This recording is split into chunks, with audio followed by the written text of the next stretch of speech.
மகாகாளி யுத்த காலத்துல மகிஷாசுரனை எதிர்த்து நிக்கிறாங்க அப்படிங்கறதோடையும் இதை பாக்குறதுக்கு தெய்வங்கள் எல்லாருமே வந்துட்டாங்க அப்படிங்கறதோட போன எபிசோட் முடிச்சிருந்தோம். மகிஷாசுரன் காளியை பார்த்து கேட்கிறான், நீதான் அந்த காளியா, சும்மன் நிசும்மனோட காலன், ஆனா இன்னைக்கு என் கையால மரணிக்கிறதுக்கு அந்த இடத்துக்கு வந்திருக்கியா அப்படின்னு சொல்லிட்டு எல்லாரும் மாறியும் அவனும் மகாகாளி அபலை பெண்ணு, உனக்கு நான் வாங்கி வச்சிருக்க வரத்தை பத்தி ஒன்னும் தெரியாம வந்துட்ட போல இருக்கு. நான் பிரம்மதேவன் கிட்ட கவசம் மாதிரி வரம் வாங்கி வச்சிருக்கேன், என்ன எந்த பெண்ணாலும் கொல்ல முடியாது, அப்படி கொல்லணும்னா மும்மூர்த்திகளோட சக்தியும் இருக்கணும் அப்படின்னு அவன் வாங்கின வரத்தை திரும்ப சொல்லிட்டு இருக்கான். இதுக்காக ரொம்ப சந்தோஷப்பட்டாத அப்படிங்கிற மாதிரி காளியும், ஆனா இன்னைக்கு உன்னோட உயிரை இந்த சிவனோட சக்தி தான் பறிக்க போறா அப்படின்னு சொல்ல மகிஷாசுரனும், உனக்கு கர்வமும் அகங்காரம் அதிகமாயிடுச்சு, தலைக்கேறிடுச்சு, அது எல்லாத்துக்கும் சேர்த்து உனக்கு முடிவு கட்டுறேன், உன்னை அழிக்கிறது மூலமா பெண் எவ்வளவு பலவீனமானவ அப்படிங்கறதையும் உலகத்தை நான் காட்டுறேன் அப்படின்ட்டு அவன் தாக்குதல ஆரம்பிக்கிறான். ரெண்டு பேருக்கும் ஆக்ரோஷமா நடந்துட்டு இருக்கும் போது ஒரு கட்டத்துல காளி அவனை எட்டிய வச்சு கீழே தள்ள அவன் ஆச்சரியமா பார்க்கவும் காளியும், என்ன அப்படி பாக்குற, தோல்வியும் ஒத்துக்கோ அப்படிங்கிறாங்க. ஆனா அவனும் சட்டுன்னு பக்கத்துல இருக்க காத்தியன் கழுத்துல அவனோட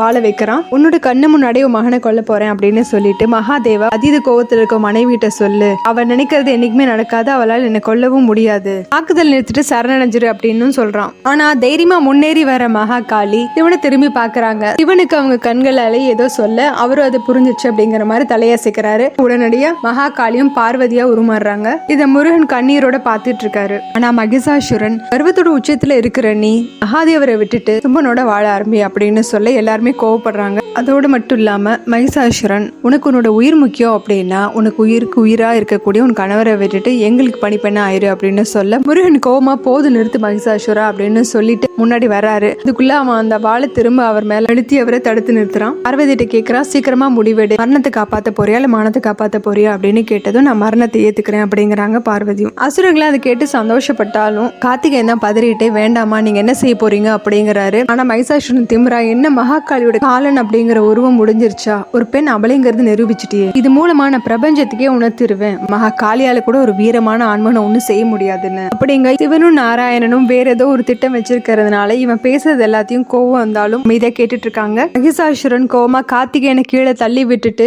காளியை நோக்கி வர காளி அவனை நெல் அப்படின்னு சொல்லி தடுத்து நிறுத்துறாங்க. இவன் ஏன்னு கேட்டதும், மரணிக்கிறவங்களோட ஆசையை பூர்த்தி பண்ணணும், என்னோட ஆசை என்னன்னா என் மரணத்துக்கான ஆயுதத்தை நானே தேர்ந்தெடுப்பேன் அப்படிங்கிறாங்க. மகிஷாசுரனும் அது என்ன ஆயுதம் அப்படின்னு கேட்க, என்னுடைய கணவர் மகாதேவர், என்னுடைய சகோதரன் நாராயணன், என்னுடைய தந்தை குருவுமான பிரம்மதேவன், இவங்க எல்லாரோட அன்பை பெற்றவனா, இவங்களோட முயற்சியினால உருவானவனா, அதனால என்னோட ஆசை என்னன்னா இவங்க 3 பேரும் சேர்ந்து உருவாக்குன ஆயுதத்தை வச்சுதான் என்ன அழிக்கணும், அப்பதான் என்னோட ஆத்மா சாந்தி அடையும் அப்படிங்க. எல்லாருமே ஆச்சரியமா பார்த்துட்டு இருக்காங்க. முருகன் தான் ரொம்ப கண்ணீரோட பார்த்துட்டு இருக்காரு. இதோட இந்த எபிசோட் முடியுது. அடுத்த எபிசோட்ல பார்க்கலாம். நம்ம சேனல் லைக் பண்ணுங்க, ஷேர் பண்ணுங்க, சப்ஸ்கிரைப் பண்ணுங்க, பெல் பட்டனை பிரஸ் பண்ணுங்க. தேங்க்யூ.